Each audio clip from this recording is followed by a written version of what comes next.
దేవుని వాక్యాన్ని మనం ధ్యానించుకుంటాము. శ్రద్ధగా దేవుని వాక్యాన్ని వినండి, ఆ వాక్యాన్ని నోట్ చేసుకోండి, ఆ వాక్యాన్ని చదవండి, ఆ వాక్యాన్ని పట్టుకొని ప్రార్థన చెయ్యండి. వాగ్దానం చేసిన దేవుడు నమ్మదగినవాడు. హల్లెలూయా. ఆయన తన వాక్కుని పంపి తన పిల్లల్ని బాగు చేసేవాడు. దేవుని సన్నిధిలో మీరు వినే ఆయన వాక్యాన్ని మీరు తన హృదయములో విశ్వాసముతో గైకొనేటప్పుడు ఆ వాక్యములో ఉన్న ఆశీర్వాదాన్ని మీరు ఖచ్చితంగా చూస్తారు. హల్లెలూయా, హల్లెలూయా. మంచిది. ఈ పూట మన ధ్యానము కొరకు ఎఫెసీయులకు రాసిన పత్రిక 5వ అధ్యాయము, ఎఫెసీయులకు రాసిన పత్రిక 5వ అధ్యాయము 32వ వాక్యాన్ని మనం చదువుతాం. ఈ మర్మము గొప్పది, అయితే నేను క్రీస్తుని గురించియు సంఘమును గురించియు చెప్పుచున్నాను. చాలు. అపోస్తలుడైన పౌలు ఎఫెసు పట్టణానికి, ఎఫెసు సంఘములో, ఎఫెసు పట్టణంలో ఉన్న విశ్వాసులకి, ఆత్మీయులకి లేఖనముని రాస్తున్నాడు. దేవుని ప్రేమని ఈ పత్రికలో రాస్తున్నాడు. దేవుని సంకల్పనని ఈ పత్రికలో రాస్తున్నాడు. దేవుని చిత్తము, దేవుని ప్రణాళిక ఏమిటి అనేది ఈ పత్రికలో రాస్తున్నాడు. 5 విధమైన సేవని గురించి ఈ పత్రికలో రాస్తున్నాడు. అనేక ఆత్మీయ కార్యాన్ని, ఆత్మిక పోరాటాన్ని, ఆత్మిక ఆయుధాన్ని గురించి ఇలా ఎన్నో సత్యాన్ని రాసే అపోస్తలుడైన పౌలు ఈ 5వ అధ్యాయంలో ఒక ముఖ్యమైన సత్యాన్ని ఆయన రాస్తాడు. ఒకటి కుటుంబము. హల్లెలూయా.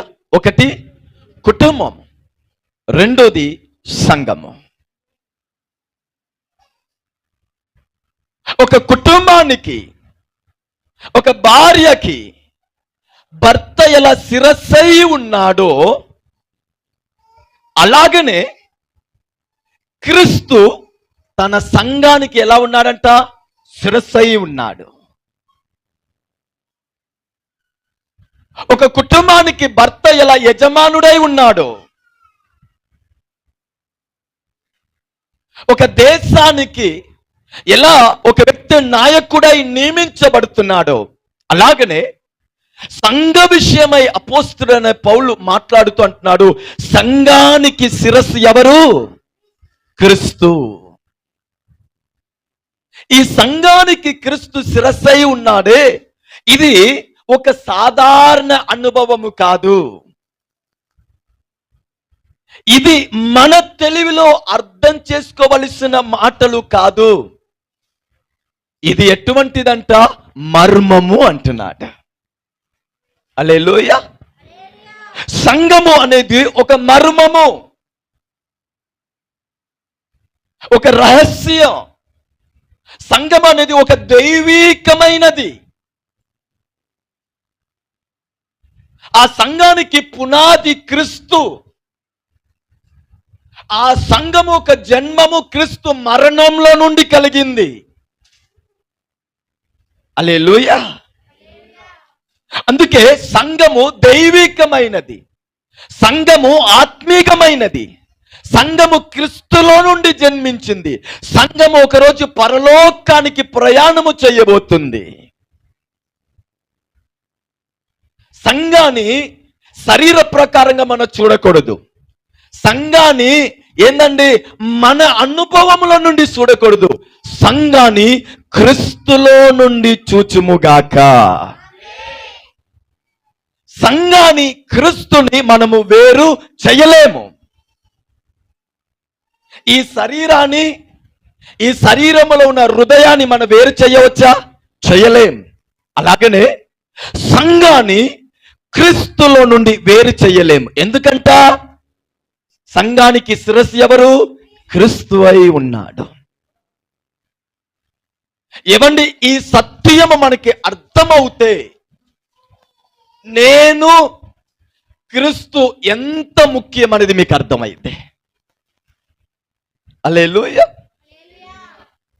ఈ శరీరములో నుండి ఊపిరిని ఎలా మనం వేరు చేయలేమో, ఈ శరీరములో నుండి హృదయాన్ని ఎలా వేరు చేయలేమో, సంఘముగా పిలువబడే మన జీవితంలో నుండి క్రీస్తు కూడా వేరు చేయబడకూడదు. హల్లెలూయా. ఎప్పుడు మన ఆత్మీక జీవితంలో నుండి, ఈ రక్షణ జీవితంలో నుండి, ఈ నూతన సృష్టి అని పిలువబడే మనలో నుండి క్రీస్తు వేరు చేయబడుతున్నాడో అది అపాయానికి వెళ్ళిపోతుంది. హల్లెలూయా. బైబిల్ చెప్తుంది సంఘానికి శిరస్సు ఎవరంట? క్రీస్తు. అంటే నేను జీవిస్తున్నానంటే కారణం ఎవరు? క్రీస్తు. నేను క్షేమంగా ఉన్నానంటే కారణం ఎవరు? క్రీస్తు. నేను రక్షించబడ్డానంటే కారణం ఎవరు? నేను అభిషేకం పొందానంటే కారణం ఎవరు? నా కుటుంబము మంచి స్థితిలో ఉందంటే కారణం ఎవరు? నా పాపము కడగబడిందంటే కారణం ఎవరు? నా శాపము తొలగించబడిందంటే కారణం ఎవరు? నేను పరలోకానికి వెళ్ళాలంటే మార్గము కారణము ఎవరు? క్రీస్తు. ఏ అనుభవాన్ని మనం మాట్లాడినా ఆ అనుభవము దేంతో కనెక్ట్ అయి ఉందండి? యేసయ్యతో, క్రీస్తుతో కనెక్ట్ అయి ఉంది. ఆత్మీక జీవితము యేసయ్యతో కనెక్ట్ అయి ఉంటే అది ఆత్మీకతలో కొనసాగేది. ఒక కుటుంబము యేసయ్యతో కలిసి ఉంటే ఆ కుటుంబము జయములో, ఆశీర్వాదములో కొనసాగిద్ది. ఒక పరిచర్య యేసయ్యతో ఉంటే ఆ పరిచర్య కొనసాగిద్ది, ఆశీర్వదించబడిద్ది. ఒక విశ్వాసి, ఒక సేవకుడు యేసయ్యతో కనెక్టెడ్ అయి ఉంటే అది ఆశీర్వదించబడుతుంది, వర్ధిల్లుతుంది. అందుకే యోహాను సువార్త 15వ అధ్యాయము 5వ వాక్యంలో చివరి మాట చూడండమ్మా. యోహాను సువార్త 15:5. ద్రాక్షావల్లిని నేను, ద్రాక్షావల్లి నేను, తీగలు మీరు. తీగలు మీరు. ఎవడు నా యందు నిలిచియుండునో, ఎవడు నా యందు నిలిచి ఉందునో, నేను ఎవని యందు నిలిచియుందునో, నేను ఎవరి యందు నిలిచి ఉందునో వాడు బహుగా ఫలించును. వాడు బహుగా ఫలించెను. నాకు వేరుగా ఉండి, మాట వినాలి, నాకు వేరుగా ఉండి మీరేమియూ చేయలేరు. అర్థమైందండి? శరీరము శిరస్సు కలిసి ఉన్నప్పుడే దీనిని దేహము అని మనం పిలుస్తాము. శరీరము శిరస్సు కలిసి ఉన్నప్పుడే మనుష్యుడు అని పిలువబడతాడు. శరీరము శిరస్సు కలిసి ఉన్నప్పుడే పని చేస్తాడు, నడుస్తాడు, ఏదైనా చెయ్యగలుగుతాడు. ప్రాణం ఉంటాయి. అలాగనే యేసయ్య అంటాడు, నాకు దూరముగా ఉండి మీరు ఏం చెయ్యలేరు, మీరు ఆపరేట్ అవ్వలేరు, మీరు పని చెయ్యలేరు, మీరు మంచి సేఫ్ జోన్ లో ఉండలేరు, కృపలో నిలబడలేరు, ఆశీర్వాదములో నిలబడలేరు, ఫలితముని మీరు చూడలేరు, వరములో మీరు ఉండలేరు, అభిషేకములో మీరు నిలబడలేరు. శరీరము శిరస్సు ఎలా కలిసి ఉండాలో అలాగనే సంఘము క్రీస్తుతో కూడా కలిసి ఉండాలి, కలిసి ప్రయాణం చేయాలి. హల్లెలూయా. ఈ సత్యాన్ని ఆ ఎఫెసు సంఘానికి నేర్పిస్తూ అంటున్నాడు. అమ్మా 32 చదవండి, 5:32. ఎఫెసు. ఈ మర్మము గొప్పది, ఈ మర్మము గొప్పది. అయితే నేను క్రీస్తును గూర్చియు, నేను క్రీస్తుని గురించియు, సంఘముని గురించియు చెప్పుచున్నాను. మెట్టుకు. హల్లెలూయా.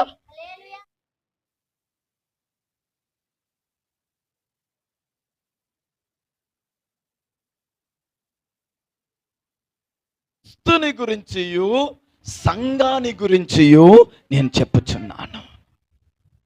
ఇది మర్మము. ఎందుకంటే యేసయ్య మనకి మధ్యలో ఉన్న బంధము లోకస్తులకి అర్థం అవ్వదు. ఏమండి, మనకి యేసయ్యకి మధ్యలో ఉన్న బంధము ఎవరికి అర్థం అవ్వదు. అందుకే ఏంది పద్దాక ప్రార్థన అంటున్నావు, ఏంది పద్దాక చర్చ అంటున్నావు, ఈ ఒక్క పూట చర్చికి వెళ్ళకపోతే ఏమైద్ది, ఏ నష్టం వచ్చేది, మేము కూడా భక్తి చేయట్లేదా, ఏంది నువ్వు ఇలా అంట. ఎందుకంటే వారికి ఈ మర్మము అర్థమవ్వలేదు, వారికి సత్యము అర్థమవ్వలేదు, వారికి యేసు నేను ఇది ఎంత అద్భుతం అనేది అర్థమవ్వలేదు కనుక అలా చెప్తున్నారు. హల్లెలూయా. ఈ మర్మము, ఈ బంధము, మనకి క్రీస్తుతో ఉన్న బంధము మర్మము. రెండోది గొప్పదంట, సాధారణమైనది కాదు. ఇది మీకు అర్థమవుతే మీ ఆరాధన స్టైల్ మారిపోయిద్దండి, సంఘానికి మీరు వచ్చే అనుభవాలు మారిపోయిద్దండి, ఆయనని గణపరిచే అనుభవాలు మారిపోయిద్దండి, ఆయన కొరకు జీవించే ఆ జీవిత విధానమే అద్భుతంగా కనబడతాయండి. ఇక్కడి నుంచే ఆత్మిక జీవితము పుట్టుతుంది, ఇక్కడి నుంచే సాక్షి జీవితం పుట్టుతుంది. ఎక్కడి నుంచి? నేను క్రీస్తు కలిసి ఉండే జీవితంలో. హల్లెలూయా. ఈ సంఘానికి శిరస్సు ఎవరంట? క్రీస్తే. వాళ్ళు వీళ్ళు కాదు, క్రీస్తే. గనుక ఈ ఉదయము మన ధ్యానించే అంశము ఏమిటంటే సంఘము అంటే ఏమిటి. ఈ ఉదయము కొన్ని నిమిషం మన ధ్యానించే అంశం ఏమిటండి? సంఘం అంటే ఏమిటి, సంఘం అంటే ఏమిటి. ఇది అర్థమయ్యేటప్పుడు మన ఆత్మిక జీవితం ఆశీర్వదించబడుతుంది. సంఘం అంటే ఏమిటి? పాత నిబంధనలో ఒక వాక్య భాగాన్ని చదివి ఆ వాక్య భాగములో నుండి దాని ఒక ఆత్మికతాన్ని మనం ధ్యానించుకుంటాం, తీస్తాం. నిర్గమకాండము 12వ అధ్యాయము మొదటి 3 వాక్యాన్ని చదవండి. నిర్గమకాండము మోషే 12వ అధ్యాయము మొదటి 3 వాక్యము. మోషే అహరోనులు 1 నుంచి. నిర్గమకాండము 12వ అధ్యాయము 1, 2, 3. మోషే ఆరోనులు ఐగుప్తులో ఉండగా యెహోవా వారితో ఇలాగు సెలవిచ్చెను. యెహోవా వారితో ఇలా సెలవించెను. నెలలలో ఈ నెల మీకు మొదటిది, ఈ నెల మీకు మొదటిది, ఇది మీ సంవత్సరమునకు మొదటి నెల. మీరు ఇశ్రాయేలీల సర్వ సమాజముతో ఈ నెల దశమి నాడు వారు తమ తమ కుటుంబముల లెక్క చొప్పున తన కుటుంబ లెక్క చొప్పున ఒక్కొక్కడు గొర్రె పిల్లలైనను మేక పిల్లలైనను అనగా ప్రతి ఇంటికి ఒక గొర్రె పిల్లనైనను చాలమ్మ, ఒక గొర్రె పిల్లనైనను ఒక మేక పిల్లనైనను తీసుకొనవలెను. ఈ మొదటి 3 వాక్యములో ఒక 6 మాటలు మన ధ్యానించవచ్చు. 1 ప్రభు.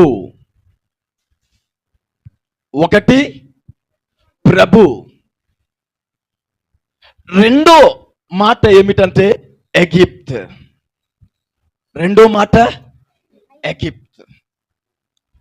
మూడో మాట మోషే. చెప్పండి, మూడో మాట మోషే.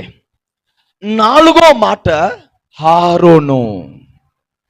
నాలుగో మాట ఆరోను. ఐదో మాట ఈ నెల. ఐదో మాట ఈ నెల. ఆరో మాట ఇజ్రాయేలు సమాజము. మరలా నేను చెప్తున్నాను, మొదటి మాట ఏమిటి? యెహోవా లేకపోతే ప్రభు. రెండో మాట అగిప్తు. మూడో మాట మోషే. నాలుగో మాట అహరోను. ఐదో మాట ఈ నెల. ఆరో మాట ఇజ్రాయేల్ సమాజము. ఈ 6 మాటల్లోనే సంఘం అంటే ఏమిటి అనే విషయాన్ని పరిశుద్ధాత్మ దేవుడు మనకి నేర్పిస్తున్నాడు. హల్లెలూయా. ఈ ఒక్కొక్క మాటని మనం అర్థం చేసుకుంటే సంఘం అంటే ఏమిటి, మనము దేవుడి సన్నిధికి కూడి రావటం అంటే ఏమిటి అనే విషయం మనకి అర్థమవుతుంది. మొదటి మాట యెహోవా. మొదటి మాట యెహోవా.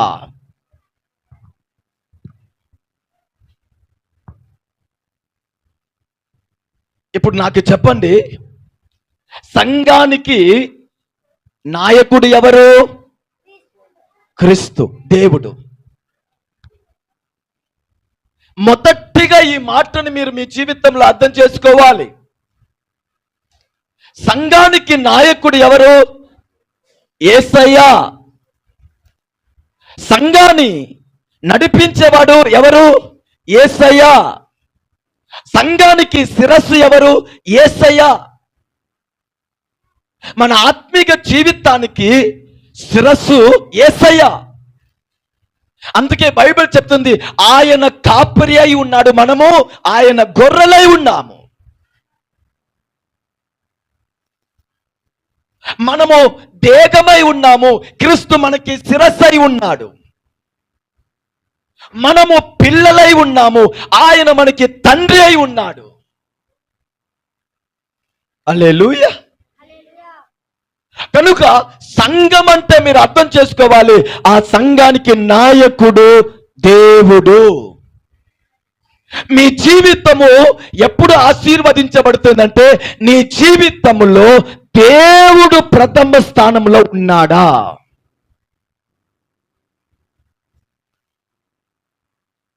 నీ కుటుంబంలో దేవుడు ప్రథమ స్థానంలో ఉన్నాడా? మన జీవితంలో మనుష్యుడు ప్రథమ స్థానంలో రాకూడదు. మన జీవితంలో సేవకుడు ప్రథమ స్థానంలో రాకూడదు. మన జీవితంలో ఏంటండి రీతి రివాజు ప్రథమ స్థానంలో రాకూడదు.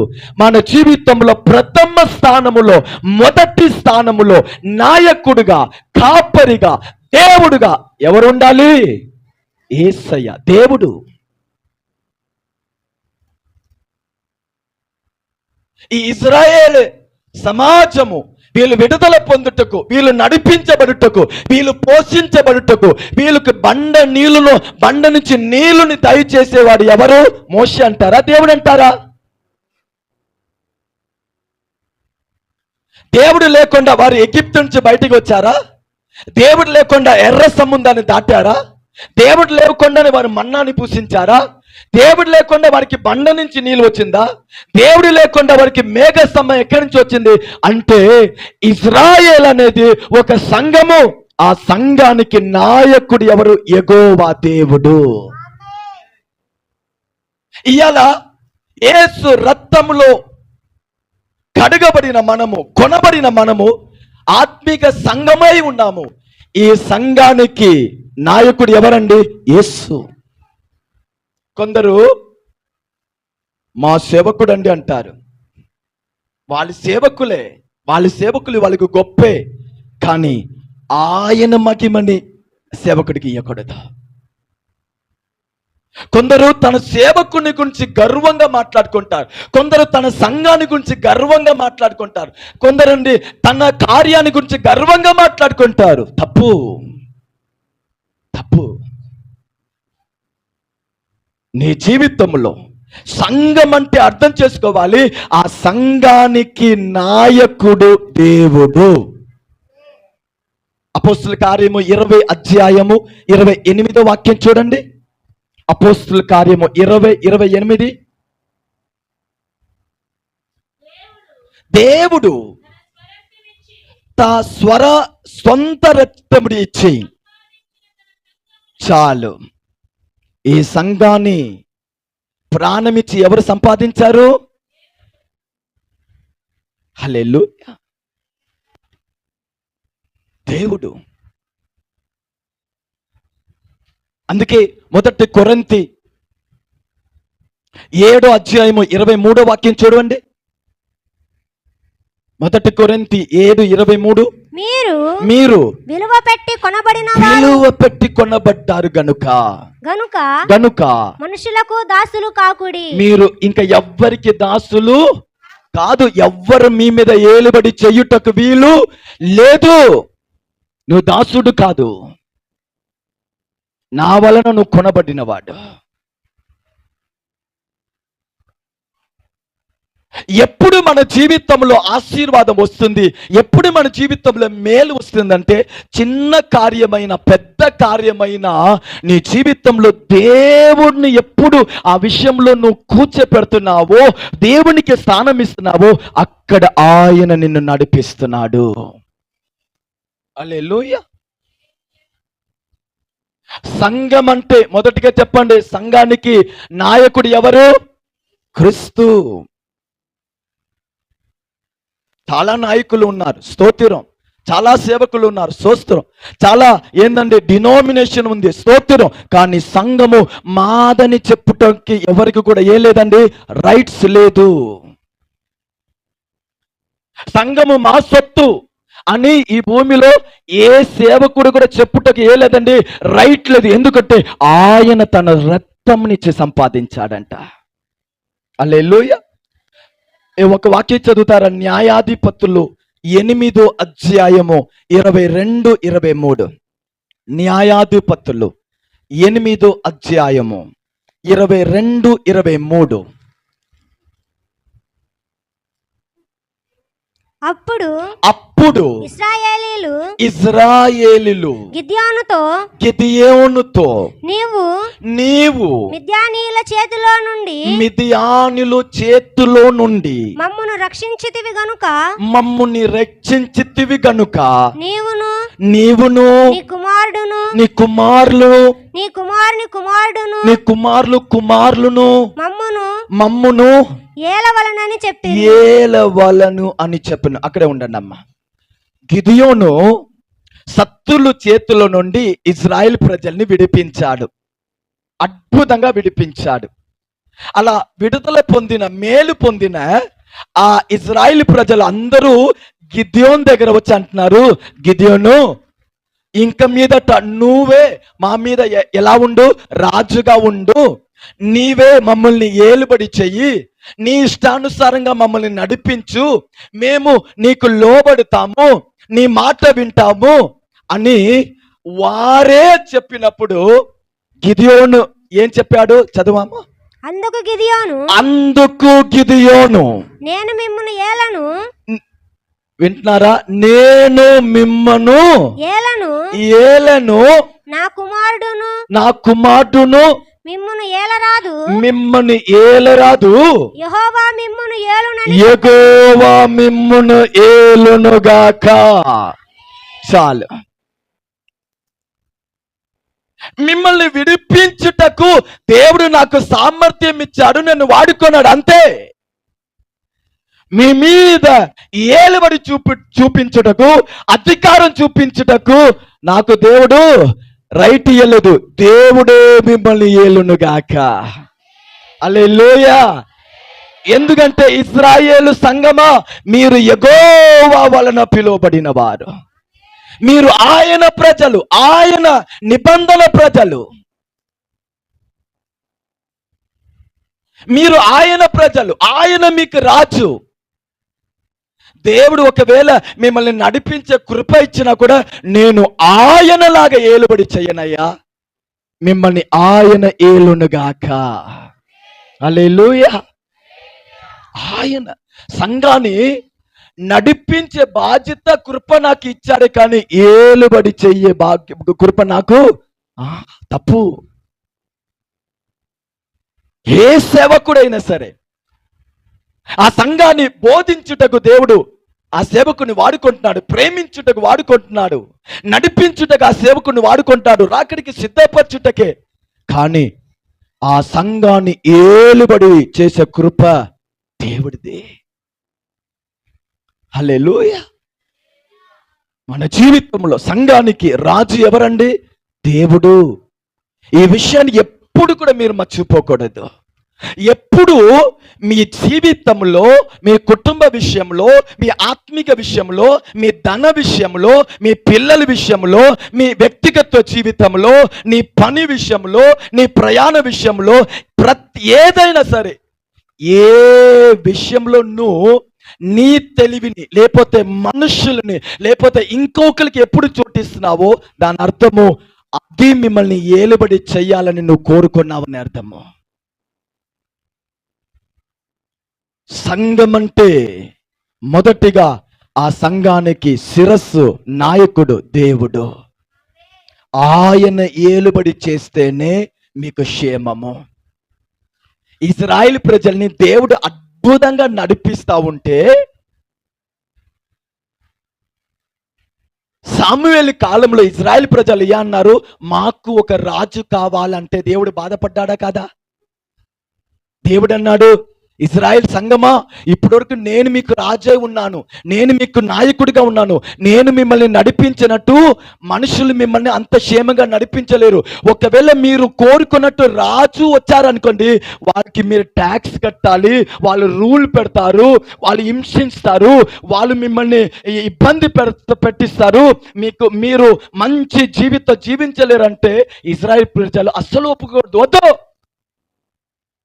ప్రభువా, మీరు మాకు రాజు కావద్దు, మీరు మమ్మల్ని ఏలుబడి చేయవద్దు, మాకు కూడా ఒక రాజు కావాలి. దేవుడు రాజుని ఇచ్చాడు. ఎంత ఇబ్బంది పడ్డారో. సంఘము అంటే ఆ సంఘానికి శిరస్సు, సంఘానికి నాయకుడు దేవుడు. మీ జీవితంలో దేవుడే మొదటి స్థానంలో ఉన్నారంటే ఆయన అద్భుతంగా మిమ్మల్ని నడిపించును గాక. హల్లెలూయా. రెండో మాట ఎగిప్త్. చెప్పండి, రెండో మాట ఎగిప్త్. ఎగిప్తు అంటే చీకటి అని అర్థము. చెప్పండి, ఎగిప్తు అంటే చీకటి అని అర్థము. ఉపద్రవము, బానిసత్వం అని అర్థము. ఇజ్రాయెల్ ప్రజలు ఎగిప్తులో ఎన్ని సంవత్సరాలు బానిసలై ఉన్నారండి?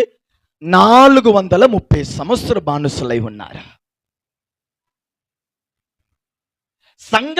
సంఘం ఒక ముఖ్య ఉద్దేశం ఏం తెలుసా? వినండి, సంఘం ఒక ముఖ్య ఉద్దేశం లేకపోతే సంఘం ఒక ముఖ్య పని ఏం తెలుసా?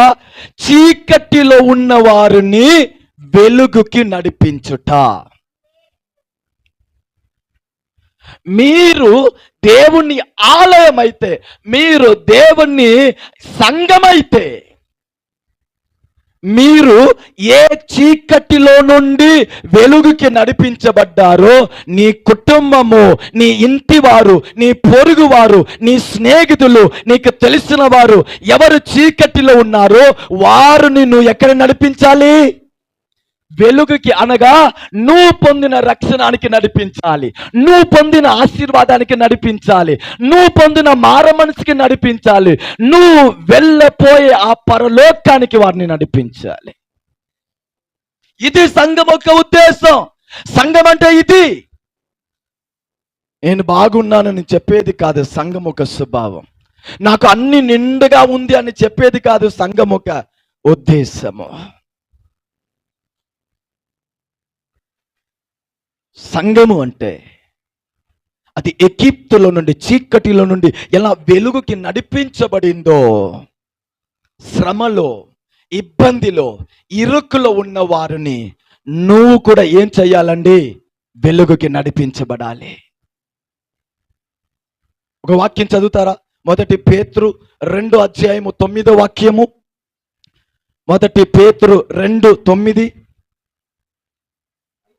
అయితే మీరు చూసారా, మనని గురించి దేవుడు అంటారు, మీరు చీకటిలో నుండి ఆశ్చర్యకరమైన తన వెలుగులోనికి మిమ్మల్ని పిలిచిన వాణ్ణి గుణాతిశయములను ప్రచురము అయ్యా అలా చెయ్యుటకు మీరు ఏర్పరచబడిన వారంట, పిలువబడిన వారంట.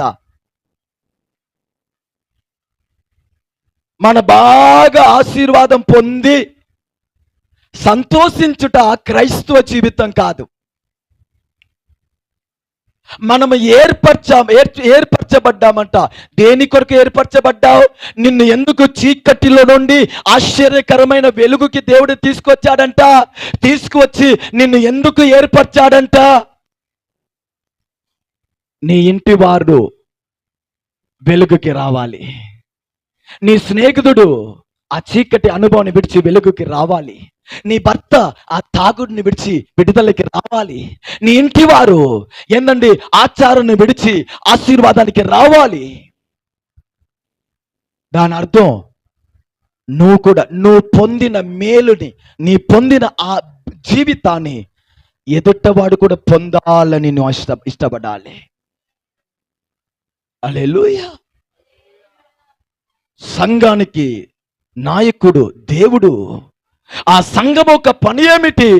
ఎలా ఇజ్రాయేల్ ఎగిప్తు నుంచి కానానికి నడిపించబడ్డారో, పాపములో శాపములో పోరాటంలో ఉన్న వారిని రక్షణానికి నడిపించే బాధ్యత నీ మీద ఉంది అనే విషయాన్ని మర్చిపోకూడదు. ఏమండి, మీ సాక్ష్యాన్ని సంఘంలో చెప్పేది కాదు గొప్పతనం.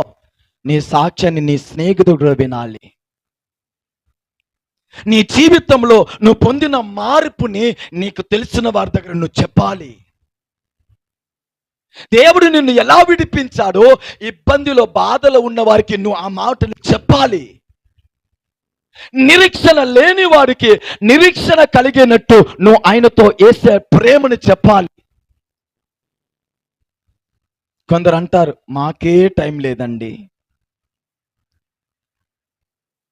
మా ఇంటి పనికే మాకు టైం సరిపోవట్లేదండి అని కొందరు బాధ. మేము చర్చికి ఎంత కష్టపడి వస్తున్నామని మీకు తెలుసా అంటున్నారు మరొకళ్ళు. ఆదివారం వస్తేనే మాకు చాలా కష్టంగా ఉందండి అంటున్నారు. హల్లెలూయా. దేవుడు లెక్క అడిగే రోజు మనము తల దించుకొని నిలబడే వారిగా ఉండకూడదు. నీ వలన నీ పొరుగు వారు యేసయ్య ప్రేమని తెలుసుకోకపోతే నీ జీవించిన ఆత్మిక జీవితంలో ఏ అర్థమే లేదు. నీ స్నేహితులతో 100 మాటలు మాట్లాడిన నీవు ఒక్క మాట, ఒక 2 మాట యేసయ్యని గురించి మాట్లాడావా? ఆలోచించి చూడు.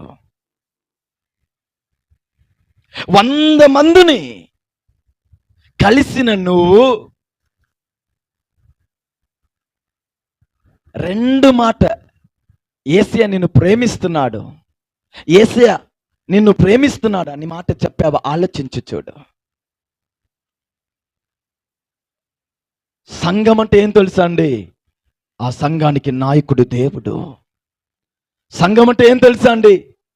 ఎగిప్తు నుంచి బయటకు రావుట. అలాగంటే నువ్వు అలా చీకటిలో ఉన్న వారిని వెలుగుకి తీసుకొని రావాలి. హల్లెలూయా. నీ ఇంటిలో ఎంతమంది చీకటిలో ఉన్నారు, వారిని వెలుగుకి తీసుకొని రావటకు నువ్వు ప్రయత్నం చేస్తున్నావా? ప్రయాసపడుతున్నావా? ప్రార్థన చేస్తున్నావా? లేకపోతే నాకేముందిలే అనుకుని ఉన్నావా? అది స్వార్థము. స్వార్థపరులకి దేవుని ఆశీర్వాదం ఎలా వచ్చింది? కనుక ఈరోజు మీరు మారాలి. ఈరోజు సంఘము చెయ్యవలసిన పనిని మానేసి ఏదేదో చేస్తా ఉంది. హల్లెలూయా. దేవుని పిల్లలు దేవుణ్ణి ఎలా మహిమపరచాలో అలా మహిమపరచకుండా ఏదేదో చేస్తున్నారు.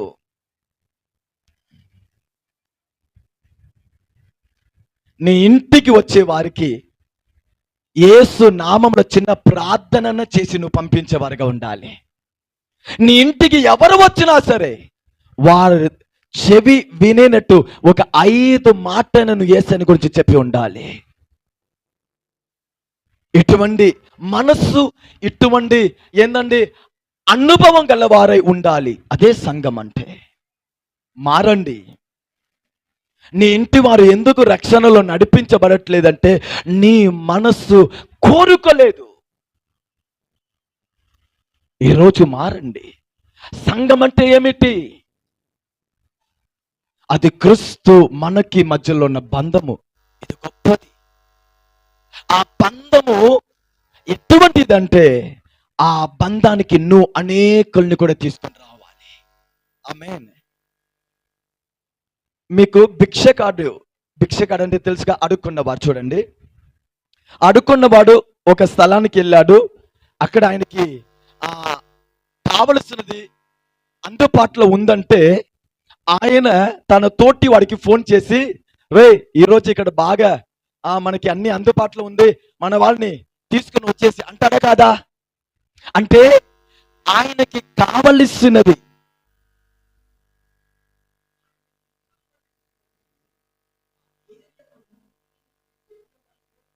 తోటి వారి కూడా ఆయన తెలియచేసి అందరిని అక్కడ పిలిపిస్తున్నారు. హల్లెలూయా. నీకు ఆ యేసయ్యతో ఏందండి, నీకు ఆ యేసయ్య వలన ఏ మేలు కలిగిందో నా తోటి వారు కూడా ఆ మేలుని పొందాలని నీ మనసు కోరుకోవాలి. దేవుని పిల్లలైన మీరు స్వార్థాన్ని మానివేయండి. నేను, నా పిల్లలు, నా ఇంటి వారు, నా పని, నేను బాగుండాలి, నేను తినాలి, ఈ స్వార్థము అలవాటుని తీసివేసి అనేకులు నా వలన యేసయ్యని తెలుసుకోవాలని మీ మనసుని మార్చుకోండి. అందుకే వాక్యంలో రాయబడిందిగా, మొదటిగా దేవుని రాజ్యంని ఆయన నీతిని వెతుకుడి, అప్పుడు సమస్తము నీకు ఇయ్యబడింది. ఒక ఆత్మ రక్షించబడాలి, నా ఇంటి వారు రక్షించబడాలి, ఈ తాగుపోతుడు రక్షించబడాలి, ఈ పాపములో ఉన్నవాడు రక్షించబడాలి, ఇలా గొడవ చేసి విచ్చలివిడిగా తిరిగేవాడు యేసయ్య ప్రేమ చేత పట్టబడాలి అనే ఆశ నీలో ఉంటే నీ అవసరాల్ని నా పరలోకము తండ్రి తీర్చుతాడు. అటువంటి ఉద్దేశముతో మన సువార్త కొడిగే పడుతున్నాము. అందుకే మనం ప్రయాసపడుతున్నాం. మన స్వార్థపూర్లుగా ఒక్కరోజు దేవుడి సన్నిధిలో నిలబడకూడదు. నేనైనా సరే, మీరైనా సరే ఈ పరిచర్యలో స్వార్థపూర్లుగా ఏందండి నిలబడకూడదు. మన వలన కొన్ని ఆత్మలు యేసయ్యలో రావాలి. హల్లెలూయా. కనుక సంఘం అంటే దేవుడే దానికి నాయకుడు. రెండవది, సంఘం అంటే ఈజిప్టు నుంచి వెలుగుకి రావుట. మూడో మాట ఏమిటండి? మోషే. చెప్పండి. మోషే అంటే నీటిలో నుండి తీయబడిన వాడు అని అర్థము. చెప్పాలి. మోషే అంటే నీటిలో నుండి తీయబడిన వాడు. నీటిలో నుంచి తీయబడిన వాడంటే ఏమిటి? గలాతీకి రాసిన పత్రిక 3వ అధ్యాయము 27వ వాక్యాన్ని చదవండి. గలాతీ రాసిన పత్రిక 3వ అధ్యాయము 27వ క్రీస్తులోనికి బాప్తిస్మము పొందిన మీరందరూ క్రీస్తును ధరించుకొని ఉన్నారు. క్రీస్తుని ధరించుకొని ఉన్నారు. చాలు. ఏమండి, సంఘం అంటే ఏమిటి? దేవుడు దానికి నాయకుడు, శిరస్సై ఉన్నాడు. రెండోది, సంఘం అంటే ఏమిటి? ఎగిప్తులో నుండి వెలుగుకు రావుట. దాని అర్థము రక్షణ జీవితం, మార మనసు జీవితం, దేవుళ్ళో నూతనంగా మార్చబడుట. ఇలా దేవుళ్ళో నూతనంగా మారినవాడు, రక్షించబడినవాడు, మారమనసు పొందినవాడు, యేసయ్యతో ఐక్యత పడినవాడు తర్వాత ఏం చెయ్యాలి? ఏ అనుభవానికి రావాలి? బాప్తిస్మ అనుభవానికి రావాలి. హల్లెలూయా. కొన్ని భక్తులు అంటారు, ఆ శిలువ మీద ఉన్న ఆ దొంగ బాప్తిస్మ తీసుకున్నాడా ఏంది, నన్ను తీసుకోమంటున్నారు. నేను వారితో అడిగే మాట ఏమిటంటే, ఆయన దొంగ, నువ్వు దొంగవా? హల్లెలూయా. రెండో విషయం, ఆ దొంగ చివరి కడిలో కూడా మారమనసు పొందాడు, దేవుని రక్షకుడిగా అంగీకరించుకున్నాడు. ఆ దొంగ దిగి వచ్చే అవకాశం దొరికి ఉంటే బాప్తిస్మా పొంది దేవునికి ఘనమైన పరిచయం చేసి ఉంటాడు. ఆమేన్. కొన్ని క్షణములో చనిపోతున్నాడండి. ఆ క్షణములో కూడా తన హృదయంలో యేసుని అంగీకరించాడు, తన రక్షణని పొందుకున్నాడు, ఈయన నిత్య జీవితానికి మార్గం అని తెలుసుకున్నాడు.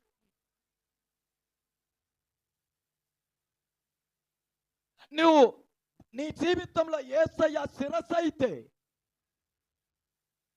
పాపములో నుండి నువ్వు విడిపించబడిన వాడంటే, అంటే నువ్వు మారమనసు పొందావంటే, రక్షించబడ్డావంటే, యేసయ్య నీ జీవితంలో వచ్చాడంటే, మూడోది నీటి బాప్తిస్మ అనుభవానికి నువ్వు రావాలి.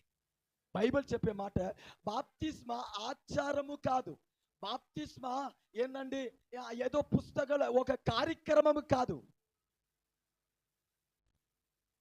హల్లెలూయా. కొందరు ఏమంటున్నారంటే, నేను అన్ని మారిన తర్వాత నేను బాప్తిస్మ తీసుకుంటాను. సార్, మారిన తర్వాత బాప్తిస్మ అవసరం లేదండి, ఆయన సన్నిధికి వస్తేనగా మనం మారుతాం. నాకు చెప్పండి, ముందు జీతం మీక, ముందు మీరు పనియా? ముందు ఆ భక్తుడి భూమిలో ఉన్నారంటే నాకు చెప్పండి, ముందు జీతం ఇచ్చేసి తర్వాత పనికి రాని చెప్పి ఎవరైనా ఉన్నారండి?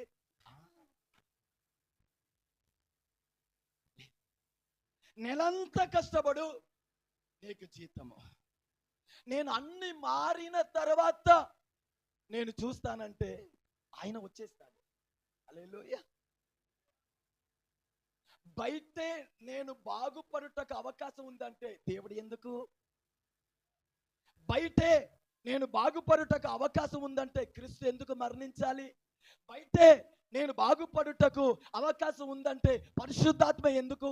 బయటే నేను బాగుపడుటకు, నిలబడుటకు, పరిశుద్ధంగా జీవించుటకు నాకు అవకాశం ఉందంటే సంఘం ఎందుకు? కాదు. దేవుని సన్నిధి మనని పరిశుద్ధపరుస్తుంది, దేవుని వాక్యము మనని పరిశుద్ధపరుస్తుంది, పరిశుద్ధాత్మ దేవుడే మనతో మాట్లాడుతాడు, పరిశుద్ధాత్మ దేవుడే మనని సిద్ధపరుస్తాడు, పరిశుద్ధాత్మ దేవుడే మనని నడిపిస్తాడు, పరిశుద్ధాత్మ దేవుని వలనే మన శోధనలో నిలబడగలుగుతాము. హల్లెలూయా. ఎథియోపియా దేశముల నుండి ఒక మందిరి యెరూషలేముకి వచ్చాడంట. ఆయన యెరూషలేముకి వచ్చి మరలా తన దేశానికి వెళ్ళేటప్పుడు ఫిలిప్పు అతన్ని కలిశాడు, యేసుని గురించి 2-3 మాటలు చెప్పాడు. వెళ్తా ఉన్నప్పుడే అక్కడ నీళ్లు కనబడితే ఆ ఎథియోపియా మందిరి అన్నాడు, నీళ్లు ఇక్కడ ఉంది, నాకు బాప్తిస్మా ఇస్తావంటే, నువ్వు యేసయ్యని విశ్వాసిస్తే నేను నీకు బాప్తిస్మా ఇస్తానంటే వారు దిగారు, బాప్తిస్మా పొందాడు. సంఘము అంటే నీ జీవితంలో యేసయ్య ఉండాలి. రెండోది, సంఘం అంటే చీకటిలో నుండి వెలుగుకు రావుట, అంటే రక్షణ జీవితము, యేసయ్యతో ఐక్యత పడుట. అలా యేసయ్యతో ఐక్యత పడిన నీవు నేను దేవుని బిడ్డ అనేది నిరూపించుకోవటానికి, రూఢిపరచుటకు బాప్తిస్మా. హల్లెలూయా. బాప్తిస్మా. ఈ బాప్తిస్మాని గురించి బైబిల్ చెప్పే మాట ఏందంట, అతన్ని మనము క్రీస్తుని అంటే, ఇప్పుడు బాప్తిస్మా మీరు పొందలేదంటే, మీరు ఏసుకపోతే, ఏసుకుండా బయట వెళ్తే బాగుంటాయా? ఆలోచించాలి. బైక్లో పెట్రోల్ లేకుండా మన తోలగలుగుతామా? పెన్నులో ఇంకు లేకుండా రాయగలుగుతామా? ప్లేట్లో అన్నం లేకుండా తినగలుగుతామా? విత్తకుండా పంట కొయ్యగలుగుతామా? బాప్తిస్మా అంటే ఏంటండి? క్రీస్తుని ధరించుకొనుట. Yes, I'm a Christianity. Yes, నేను యేసుని కలిగిన వాడు. ఇది దేవుని ఆజ్ఞ. బాప్తిస్మా అంటే నువ్వు దేవుడితో ఒక నిబంధన చేస్తున్నావు. దేవా, నేను బిలాంగ్స్ టు యు, నేను నీకు చెందినవాడు, మీరు ఒకటి. ఆ నిశ్చయత నీలో కలుగుతుంది. ఎప్పుడు? బాప్తిస్మా పొందిన తర్వాత. నేను క్రీస్తుని కలిగిన వాడు, నేను యేసయ్యను కలిగిన వాడు, యేసయ్య నాలో నివసిస్తున్నాడు, యేసయ్య నాతో ఉంటున్నాడు. ఈ గ్యారంటీ, ఈ విశ్వాసము నీలో ఎప్పుడు కలుగుతుందంటే బాప్తిస్మా అనుభవం ద్వారా, క్రీస్తుతో ఏకమయ్యేటప్పుడు, క్రీస్తుని ధరించుకునేటప్పుడు. ఉన్నారా? అందుకే సంఘములో బాప్తిస్మా పొందండి అనంటే ఏదో వాళ్ళకి ఏదో ఒక అన్య బోధలాగా వాళ్ళు భావిస్తున్నారు, ఏదో ముచ్చట్లాగా భావిస్తున్నారు. దేవుడు నీకు ఇచ్చిన అవకాశాన్ని, దేవుడు నీకు ఇచ్చిన వాక్యాన్ని నువ్వు ఎంత దూరం చేసుకుంటున్నావో, నీ ఆశీర్వాదాన్ని, నీ ధన్యతని నువ్వు దూరం చేసుకుంటున్నావు. క్రీస్తుని ధరించుకున్నట బాప్తిస్మా. నాలుగో మాట ఏమిటమ్మా? అహరోను. అహరోను అంటే బోధకుడు అని అర్థము. చెప్పండి. అహరోను అంటే బోధకుడు. అలా దేవుడు మన జీవితంలో శ్రద్ధంగా ఉన్నప్పుడు, రెండోది చీకటి నుండి వెలుగుకి వచ్చే అనుభవం, రక్షణ అనుభవంలో వచ్చిన తర్వాత, దాని తర్వాత నీటి బాప్తిస్మా, ములిగి నీటి బాప్తిస్మా ద్వారా క్రీస్తుని ధరించుకున్న అనుభవం పొందిన తర్వాత సంఘములో వాక్యము చేతను బోధించబడాలి. అందుకే బలిపీఠములో నుండి మీకు వచ్చే ప్రతి వాక్యాన్ని నిద్రపోకుండా వినండి, అటు చూడకుండా వినండి, వాక్యాన్ని చదవండి, వాక్యాన్ని రాసుకోండి. దేవుని మాటని నిర్లక్ష్యం చేయవద్దు. ఎందుకంటే దేవుడు నీకు బోధిస్తున్నాడు. ఏమండి? దేవుని సన్నిధిలో దేవుడు మీకు వాక్యాన్ని ఇచ్చేటప్పుడు ఆ వాక్యంని భయముతో, భక్తితో, యథార్థంగా ఎంతమంది తన హృదయంలో చేర్చుకుంటున్నారో ఆ వాక్యము చేత వారు ఆశీర్వదించబడుతున్నారు. కొంచెం చూడండి, వాక్యం మీద వారికి పట్టు ఉండదు, వాక్యం మీద వారికి భయం ఉండదు, వాక్యాన్ని గురించిన వాళ్ళకి ఏందంటే ఒక ఆసక్తి ఉండదు. వాక్యము సమయంలో నిద్రపోతా ఉంటారు, వాక్య సమయంలో అటు చూస్తూ ఉంటారు, వాక్య సమయంలో నవ్వుతూ ఉంటారు, వాక్య సమయంలో చూడండి, ఇదన్నీ వాక్యాన్ని అవమానపరిచే క్రియలు. ఆశీర్వాద రాదు. నీ జీవితం కట్టబడాలంటే, నీ జీవితం బాగుపడాలంటే ఆయన వాక్యము చేత నువ్వు కట్టబడాలి. 100 పుస్తకాలు మీరు చదవండి, ఆయన వాక్యమే నీ జీవితాన్ని పరిశుద్ధంగా మారుస్తుంది. ఆయన వాక్యం. ఒక ఆత్మిక బిడ్డ, ఒక దేవుని బిడ్డ, సంఘానికి వచ్చేవారు దేని చేత వారు నడిపించబడాలి? వాక్యము చేత, బోధ చేత నడిపించబడాలి. మీకు సరిగా వాక్యం అర్థమైతే, దేవుని వాక్యాన్ని మీ హృదయంలో చేర్చుకుంటే, మీ జీవితంలో ఆచారానికి మీరు చోటియ్యరు, మూఢ నమ్మకానికి మీరు చోటియ్యరు, అన్య కార్యానికి మీరు చోటియ్యరు, లోక మర్యాదకి మీరు చోటియ్యరు. ఎప్పుడు మీకు దేవుని వాక్యము మీకు అర్థమైపోతే, నీ కుటుంబము వాక్యములో కట్టబడితే, నీ ఆత్మీక జీవితం వాక్యములో కట్టబడితే, వాక్యములో నీ ఆత్మీకతను కట్టుకుంటే, వాక్యానుసారంగా నువ్వు జీవించేవాడిగా ఉంటే, అపవాది నీ జీవితంలో అన్య కార్యాన్ని విత్తలేడు. ఈరోజు మన జీవితంలో వాక్యానికి మన చోటు ఇయ్యట్లేదు కనుక ఎన్నో వ్యర్థమైన కార్యము మన జీవితంలో ప్రవేశిస్తుంది. ఎందుకు? ఒక సరి అయిన తీర్మానం నువ్వు చేయలేకపోతున్నావు. ఎందుకు? దేవుడి పక్షంలో నిలబడలేకపోతున్నావు. ఎందుకు? ఇది దేవునికి ఇష్టం కాదు, నేను చెయ్యకూడదని ధైర్యంగా ఎందుకు చెప్పలేకపోతున్నావు? ఇది వాక్యానికి విరోధమైనది అని ఎందుకు నువ్వు మాట్లాడలేకపోతున్నావు? ఈ వస్తు, ఈ బొమ్మ, ఈ తాడు, ఇటువంటిది ఇది నా ఇంటిలో నేను చేర్చుకోకూడదు, నా ఇంటికి దేవుడే నాయకుడు అని ధైర్యంగా ఎందుకు చెప్పలేకపోతున్నావు? నీకు వాక్యము అర్థం అవ్వలేదు. నీ వాక్యము చేత నువ్వు నడిపించబడితే, దేవుడు బోధించే వాక్యము నీ జీవితంలో నువ్వు భద్రపరుచుకుంటే, వాక్యం చేత మీరు పరిశుద్ధంగా మారుతున్నారు. వాక్యం చేత మీరు ఆశీర్వదించబడుతున్నారు. ఆ వాక్యము చేత మీరు దేవుడిలో వర్ధిల్లుతున్నారు. అందుకే వాక్యాన్ని చదవండి అంటున్నాం.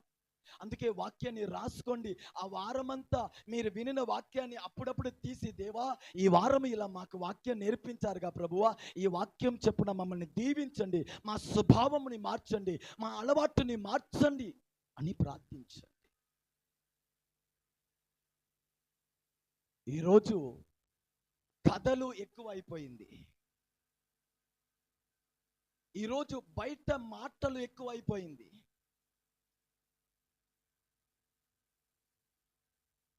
ఈరోజు ఆత్మిక సత్యము కరువైపోతుంది. జాగ్రత్తగా ఉండాలి. దేవుడు మీకు ఇచ్చిన ఈ విలువైన జీవితాన్ని వాక్యము చేత మీరు కట్టుకోవాలి, భద్రపరుచుకోవాలి. హల్లెలూయా. మీకు వాక్యము అర్థమయ్యేటప్పుడు అప్పుడు దుష్ట బోధ ఏమిటి, అబద్ధ బోధ ఏమిటి, వాక్యానికి భిన్నమైన బోధ ఏమిటి మీకు అర్థమైంది. Praise the lord. హల్లెలూయా. కనుక దేవుడితో నిబంధన చేసిన వాడు సంఘములో వచ్చి వాక్యము చేత బోధించబడుతున్నాడు. హల్లెలూయా. వాక్యం వింటున్నారా? వాక్యాన్ని చదువుతున్నారా? వాక్యాన్ని పట్టుకొని ప్రార్థన చేస్తున్నారా? వాక్యాన్ని మీరు ప్రేమిస్తున్నారా? మీ బైబిల్ కొరకు మీ జీవితంలో సమయం అనేది ఉందా? మీ పిల్లలకి బైబిల్ని అలవాటు చేస్తున్నారా? పరిచయం చేస్తున్నారా? మీరు బైబిల్ చదివేది మీ పిల్లలు చూస్తున్నారా? ఇక్కడే మీ ఆశీర్వాదము, మీ ఆత్మిక జీవితం దాగి ఉంది.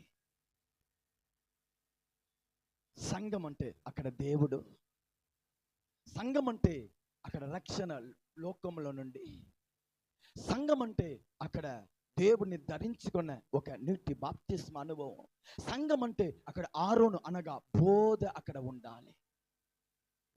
ఒక మాట చెప్పి ముగిస్తాను. 5వ మాట ఈ నెల.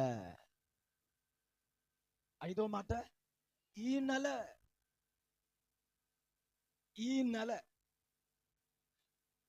సంఘముగా మీరు కూడి రావాలి. ఈ నెల మొదటి తారీఖులో మీరు సంఘముగా కూడి రావాలి. దీనికి సంఘము అంటే అడాత్ అని ఒక మాట చెప్తారు. మూల భాషలో ఏమంటారండి? అడాత్, ADATH, అడాత్ అంటారు. అడాత్ అంటే సంఘము అని అర్థం. అడాత్ అంటే సంఘము అని అర్థం. ఈ అడాత్కి 3 అర్థాలని చెప్తారు. ఒకటి నియమించబడిన దినము, నియమించబడిన దినము. రెండోది నియమించబడిన రోజు. మూడోది నియమించబడిన స్థలంలో వచ్చి నువ్వు దేవుని ఆరాధించాలి. హల్లెలూయా. ఈ వారంలో ఈ దినము దేవుడు మీకు ఇచ్చాడు, అవునా కదా? ఈ వారంలో ఈ ఆదివారం ఈ దినము దేవుడు మీ కొరకు నియమించాడు. నమ్ముతున్నారా? ఈ ఆదివారము దేవుడు నా కొరకు నియమించాడు. అదే అంటున్నాడు, ఈ రోజు ఇది మీ కొరకు దేవుడు ఏర్పాటు చేసిన, దేవుడు నియమించిన దినము. హల్లెలూయా. రెండోది ఈ సమయము, ఈ రోజు హల్లెలూయా దేవుడు మీ కొరకు దేవుడు ఏర్పాటు చేశాడు. మూడోది ఈ స్థలములో, ఈ సంఘములో, ఈ స్థలములో మీరందరూ కూడి వచ్చి దేవుణ్ణి ఆరాధించాలి, దేవుణ్ణి పాడాలి, దేవుని వాక్యాన్ని మీరు పొందాలి, దేవుళ్ళు మీరు దీవించబడాలని దేవుడు నియమించాడు ఒక రోజుని. ఆ రోజు ఈ రోజులో ఈ స్థలములో మీరు దేవుణ్ణి దర్శించాలనేది దేవుని ప్రణాళిక. దీనిని అడాత్ అంటారు. హల్లెలూయా. అడాత్ అంటారు. ఇవాళ చూడండి, ఆ కొందరు ఏందయ్యా సంఘానికి రాలేదు, ఆన్లైన్ చూశానయ్యా. హల్లెలూయా. సార్ ఆన్లైన్ సంఘము కాదు, అది ప్రోగ్రాం. దేవుడు తన సంఘాన్ని ఎట్టబడితే అట్ట ఏందండి విడిచిపెట్టాడు. దేంతో ఆయన పోల్చాడు? ఎందుకంటే తన సొంత రక్తముని ఇచ్చి సంపాదించిన సంఘం. ఎట్టబడితే అట్ట మనం దానిని వాడుకోలేము. ప్రాణమిచ్చి ఆయన సంపాదించిన సంఘము. ఈ సంఘము కొరకు పరలోకాన్ని విడిచి భూమి మీద వచ్చాడు, సింహాసనాన్ని విడిచాడు, మహిమని విడిచాడు, శరీరధారిగా మారాడు, ప్రాణమిచ్చాడు, రక్తము కార్చాడు. ఆ రక్తములో నుండి పుట్టినది సంఘం. ఇంత అద్భుతమైన మహిమ కలిగిన సంఘాన్ని మీరు ఆన్లైన్తో ఎలా పోల్చవచ్చు? ప్రోగ్రామే, కార్యక్రమమే. ఒక దేవుని బిడ్డ, ఈ మాటను మీ మనసులో రాసి పెట్టుకోండి. ఒక దేవుని బిడ్డ ఎప్పుడు దేవుని వలన ఆశీర్వదించబడుతుందంటే, దేవుడు నీకు ఇచ్చిన ఆలయంలో నువ్వు అడుగు పెట్టి అక్కడ వాక్య విని అక్కడ నువ్వు దేవుణ్ణి గణపరిచేటప్పుడు పరలోకము నీ కొరకు తెరవబడుతుంది. సంఘానికి రాకుండా ఇంట్లో కూర్చొని నేను టీవీలో మెసేజ్ చూశాను, నీకు చెప్పనా, నువ్వు ఈ సంఘానికి వచ్చేవాడంటే నీ కొరకు వర్తమానము ఇక్కడే దేవుడు సిద్ధపరచి ఉంటాడు. హల్లెలూయా. పిల్లలు స్కూల్ ముగించుకొని పిల్లలు తన ఇంటికి వస్తారా, వేరింటికి వెళ్తారా? ఒకరోజు మీ బిడ్డ సాయంత్రం వచ్చి ఏంది పిల్లలు కనబడలేదంటే పక్కన ఇంట్లో వెళ్ళి పిల్లలు తిని వచ్చి, ఈరోజు నాకు అన్నం వద్దులే, నేను అక్కడ తిని వచ్చానంటే మీరు ఒప్పుకుంటారా? ఇది బైబిల్ ధర్మము, ఇది లేఖనము. ఈ నెల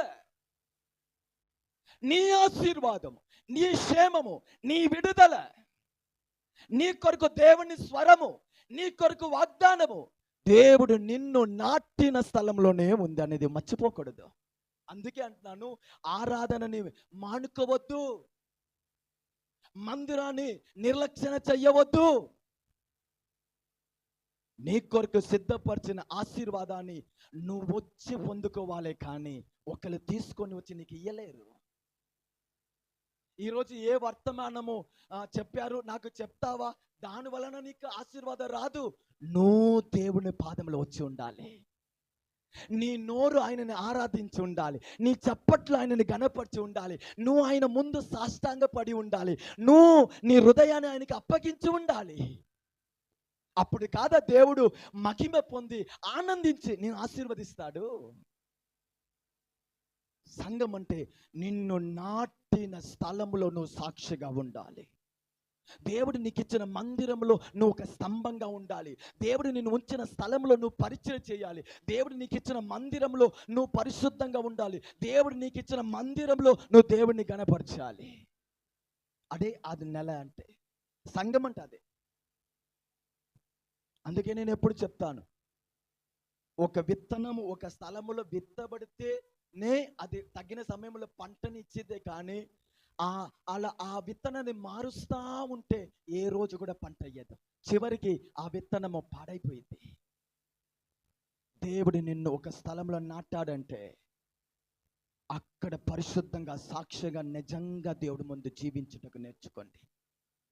అప్పుడు నీకు ఆశీర్వాదము.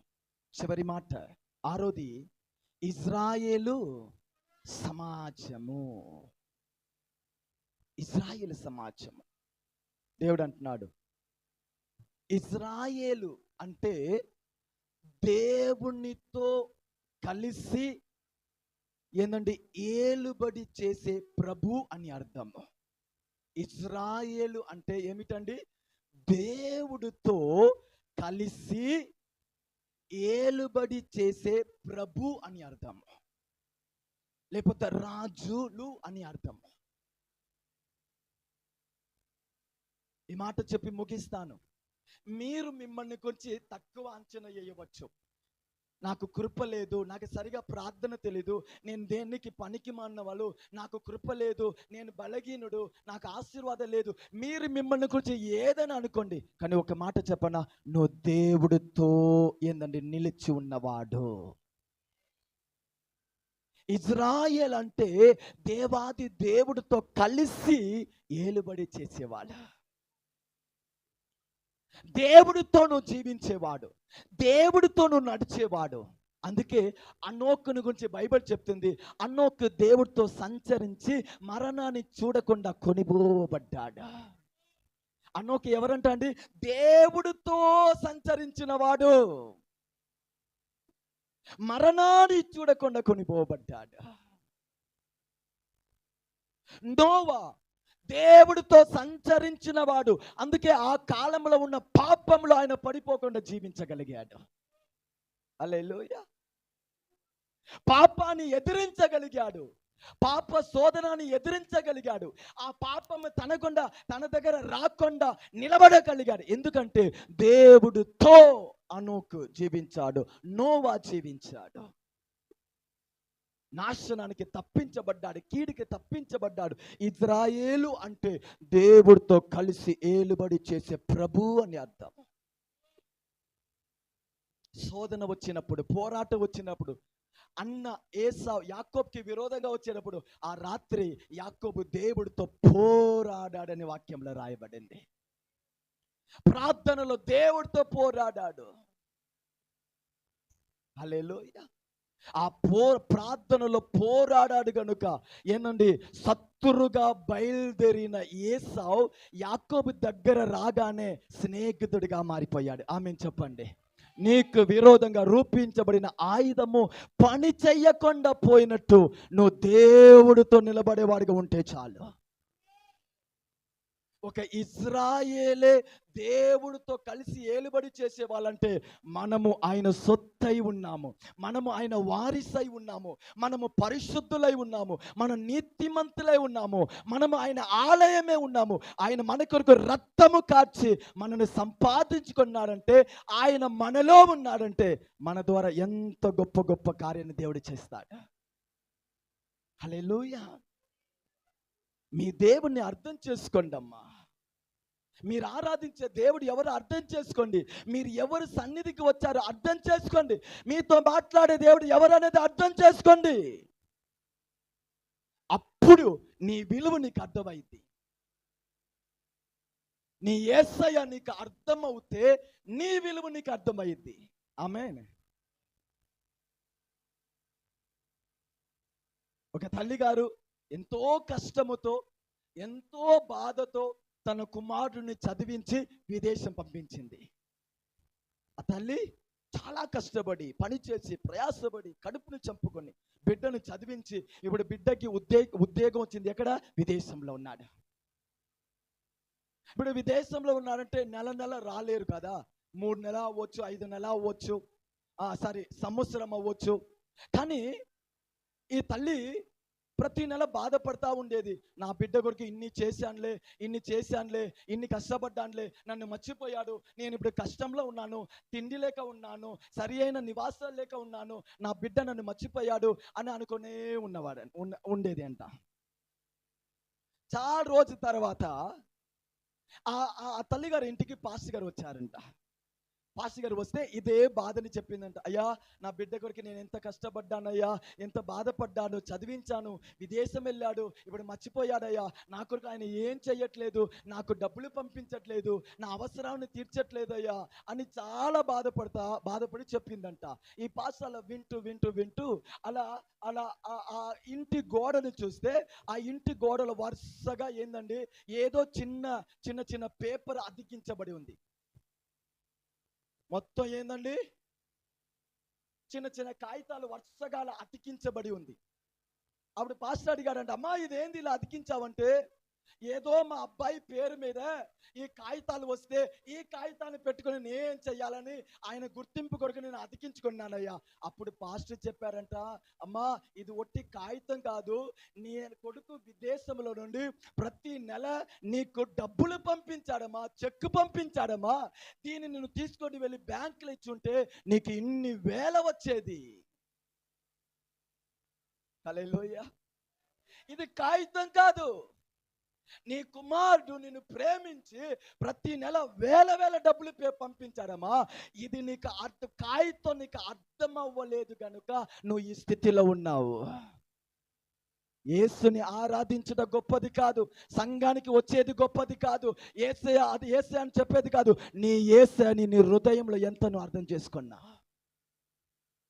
ఆయన ప్రేమ నీకు ఎంత అర్థమైంది, ఆయన నడిపింపు నీకు ఎంత అర్థమైంది, ఆయన నీతో ఉన్న కార్యం నీకు ఎంత అర్థమైంది. నీ కన్నీటిని తుడిచే కార్యము, నీ పక్షంలో నిలబడిన కార్యము, నిన్ను తప్పించిన కార్యము, నేటి వరకు నిన్ను సజీవుడిగా కూడా నిలబెట్టాడే నీకు అర్థం. ఆయనని ఎంత అర్థం చేసుకున్నావు? చిన్న చిన్న ఆశీర్వాదం లేదు, చిన్న చిన్న సమస్యను చూసి ఆత్మికత నీ సంఘాన్ని అది ఇది వదిలేస్తున్నావే. ఆయన నిన్ను ఎంత అర్థం చేసుకున్నావు? ఆయన నీకు అర్థమైతే నువ్వు ఎవరనేది నీకు అర్థమైంది. నీ దేవుడు నీకు అర్థమైతే నేను ఆయన బిడ్డ కనుక నేను కూడా సాధారణమైన వాడు కాదు, నేను ఇంక మీదట దరిద్రుడు కాదు, నేను ఇంక మీదట బానిసుడు కాదు, నేను ఇంక మీదట పడిపోయేవాడు కాదు, నేను ఇంక మీదట ఓటమిని చూసేవాడు కాదు, నేను ఇంక మీదట శత్రు చేతిలో చిక్కుకున్నవాడు కాదు. ఎందుకంటే నా దేవుడు సర్వశక్తిమంతుడు, నేను ఆయన బిడ్డ అయి ఉన్నాను. నా దేవుడు గొప్పవాడు కనుక నేను ఆయన పిల్లలై ఉన్నాము గనుక ఏ అపాయము నా గుడారాన్ని సమీపించదు. ఇశ్రాయేలు సమాజమా అంటే దేవుడితో కలిసి నడిచేవారు, జీవించేవారు. వాక్యం మీకు అర్థమవుతుందండి? సంఘం అంటే ఇది. ఈ సంఘాన్ని గురించి బైబిల్ మాట్లాడుతుంది. ఈ మర్మము గొప్పది, క్రీస్తుని గురించి సంఘాన్ని గురించి నేను మాట్లాడుచున్నాను. ఈరోజు మీ జీవితంలో అద్భుతం జరగాలంటే అద్భుతం చేసేవాడులో పొరపాటు లేదు, అద్భుతానికి ఎదురు చూసే మీరే మిమ్మల్ని మార్చుకోవాలి. నా మాట మీకు అర్థమైందా? అద్భుతము చేసే దేవుడిలో లోపము లేదు, అద్భుతాన్ని ఎదురు చూసే మనములోనే ఎలా మార్పు కావాలి. వాక్యాన్ని అర్థం చేసుకోండి. సంఘం అంటే ఆ సంఘానికి నాయకుడు దేవుడే తప్ప మరొకరు లేదు, ఎందుకంటే ఆయనే ప్రాణం ఇచ్చారు. రెండవది, సంఘం అంటే చీకటిలో నుండి వెలుగుకు వచ్చుట. నువ్వు నిజంగా రక్షించబడ్డావా? నిజంగా నువ్వు మారుమనసు పొందావా? అలాగైతే పాపంలో ఉన్నవారు కూడా రక్షించబడాలని నువ్వు ఇష్టపడతావు. నువ్వు నిజంగా రక్షించబడ్డావంటే నువ్వు నీటి బాప్తిస్మ పొందుతావు, దేవుణ్ణి యేసయ్యని నీ జీవితంలో ధరించుకుంటావు. నువ్వు నిజంగా నీటి బాప్తిస్మ పొందినవాడైతే సంఘంలో నువ్వు నాటబడిన వాడై వాక్యం చేత నువ్వు బోధించబడేవాడుగా ఉంటావు. నువ్వు దేవుని వాక్యంలో నువ్వు బోధించబడేవాడైతే. ఐదోది ఏమిటమ్మా? సంఘములో దేవుడు నిన్ను నాటిన స్థలములో క్రమంగా ఏందండి నువ్వు నాటబడి దేవుని మహిమపరుస్తావు. అలా నాటబడి నువ్వు దేవుళ్ళు ఉన్నప్పుడు ఆయనతో కలిసి నువ్వు జీవించేవాడిగా ఉంటావు, ఏలుబడి చేసేవాడిగా ఉంటావు, పాపంని ఎదిరించేవాడిగా ఉంటావు, అపవాదిని ఎదిరించేవాడిగా ఉంటావు, శోధనని ఎదిరించి నిలబడేవాడిగా ఉంటావు. నీవు ఏ పరిస్థితుల్లో కూడా కూలిపోవు, నువ్వు కట్టబడిన వాడై నీ జీవితంలో ఉంటావు. ఇది సంఘము. ఈ అనుభవానికే దేవుడు మనల్ని పిలిచాడు. వాక్యాన్ని పై వినవద్దండి, వాక్యాన్ని జీవితము కొరకు వినండి. ఈరోజు వాక్యానికి మిమ్మల్ని అప్పగించండి. ఉన్న స్థలంలో మోకరిస్తారా? అందరూ మోకరిస్తారా? దేవానికి స్తోత్రం, దేవానికి స్తోత్రం. ఈ వాక్యానుసారంగా నేను